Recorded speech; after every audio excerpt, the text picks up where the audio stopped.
In this second video, we continue our derivations again.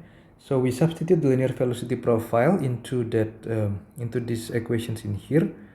Minus k dt over dx minus mu, and then we substitute the vz in that, which is the vb x divided by b multiplied by basically what is your dvz per dx. You have to differentiate these things, and then if you differentiate this dvz over dx, then you will get this term of vb over b.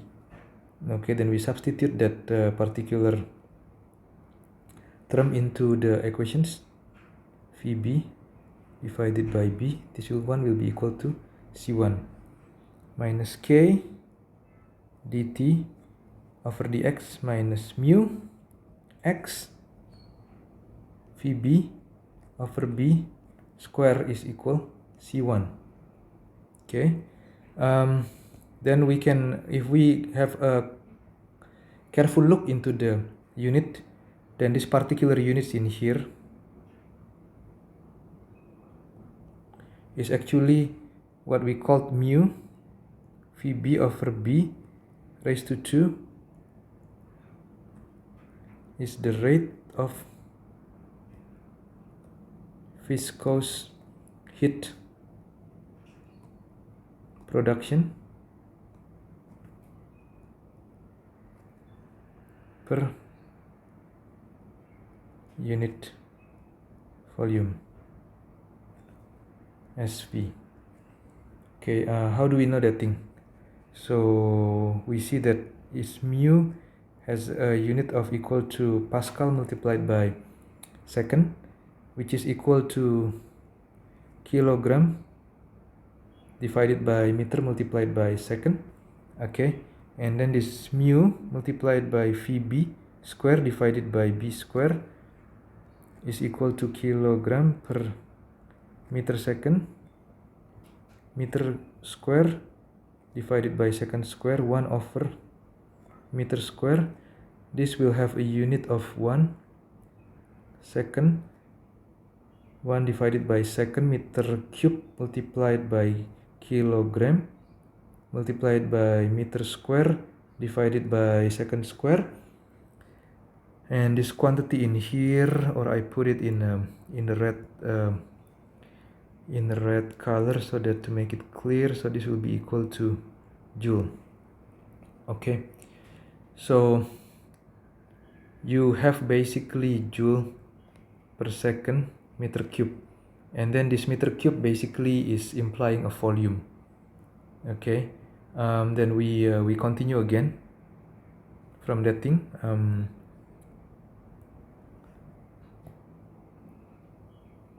We get minus k dt over dx is equal mu x vb divided by b square plus c1.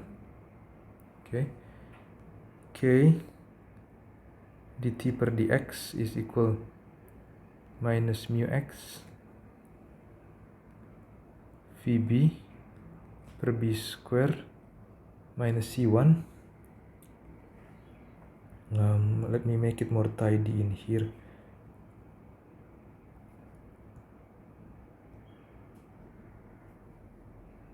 So this will be equal to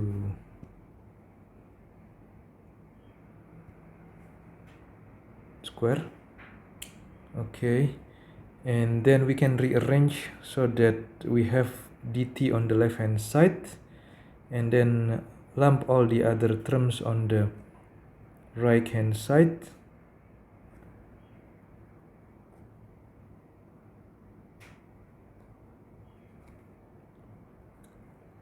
Then your t will be equal to minus mu divided by k vb divided by b square half x square minus c1 over k x plus c2.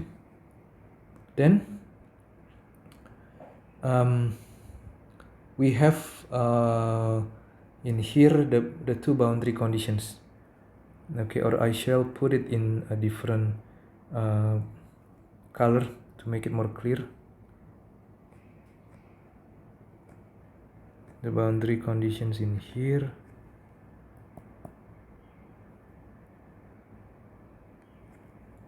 BC1. What is known is that at x equals 0, then your t is equal t naught.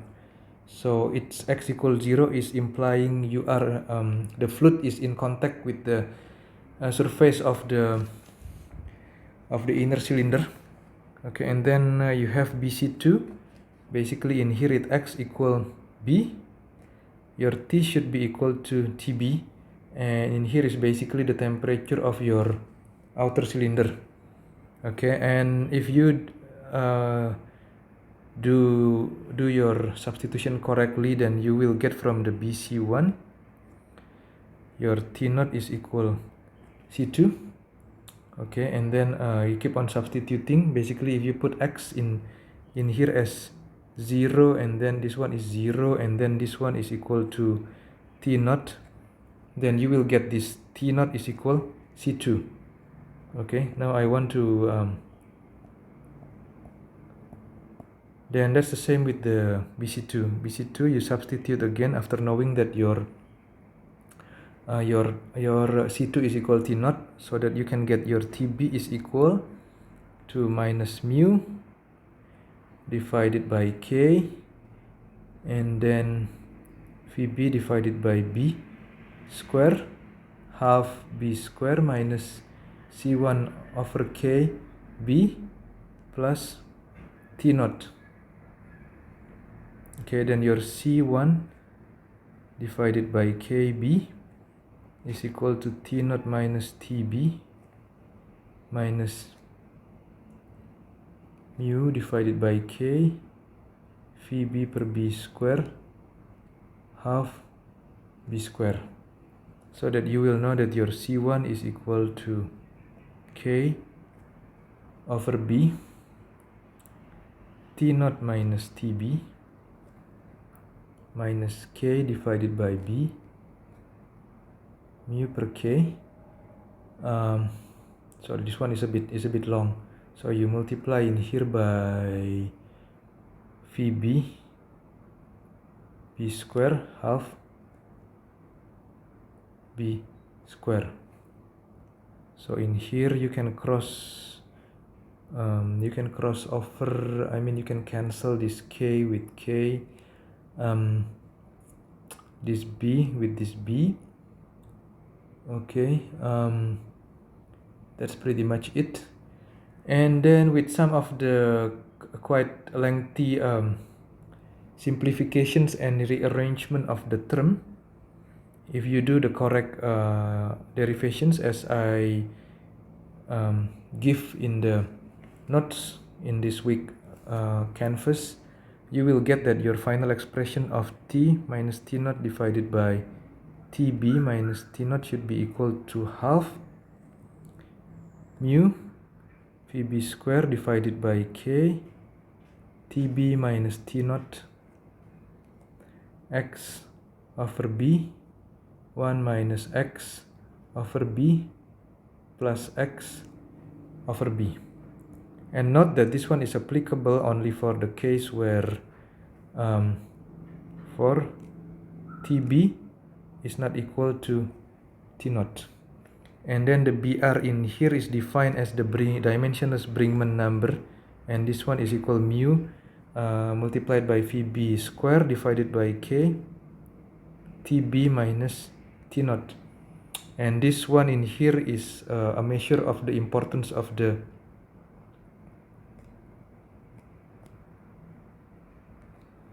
viscous dissipation term.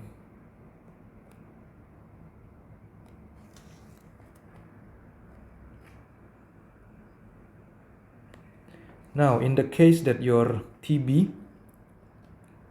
if your TB is equal T naught, then how do you solve these things? Then you have to you cannot just derive it directly from your final expression in here. because if you plug that thing in, if you equalize this TB is equal to T naught in here, then you are basically dividing with 0, so you will not get anywhere. Instead of this, you have to go to your BC2. Okay, then if you go to your BC2, you will be able to determine that your C1 is equal minus mu Vb per B square multiplied by half B. Okay, then you will be able to get the final expressions of your T. Okay, this will be much more simplified than the above expression for when your TB is not equal to T naught.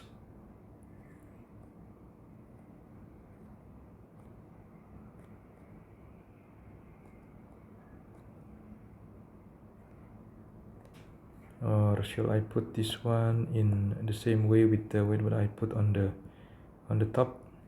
So this one is for TB is equal to T naught. So we get these particular expressions in here. Okay. I will not go into the details for the other derivations since I think I will just leave it to you, and it has been covered in the notes that I uploaded into the Canvas. So I would recommend that you go through yourself to check if your mathematical derivation is correct, and as a practice for your future tests and assignments. The other quantities that can be derived from here is the maximum temperature, where you can get it by getting the particular what you want to find the x at where the temperature becomes maximum. So you need to find the x when the derivative of the temperature with respect to x is equal to 0. And then another thing that you can find is also the rate at which the work is done, and then also the rate of the energy addition per unit volume. Okay, with that I conclude the lecture for this week, and thank you so much for listening.